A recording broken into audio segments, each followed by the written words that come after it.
खाना तो खा लिया और रोज खाते हो, वो बनने में क्या क्या लगता है ये भी जानते हो। खाने में नमक ज्यादा है क्या है कि मुंह सिकोड़ते हो। गरम तेल चूल्हे की तपन पहचानते हो। थाली रोज सजती है, नियमित समय पर रोज थाली सजती है। उस बनने से सजने तक की प्रक्रिया में बहुत मेहनत लगती है।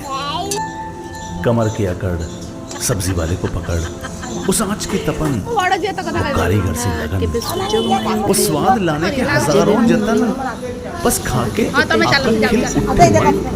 इस इच्छा से रोज थाली सजती है। उस बनाने वाले की सराहना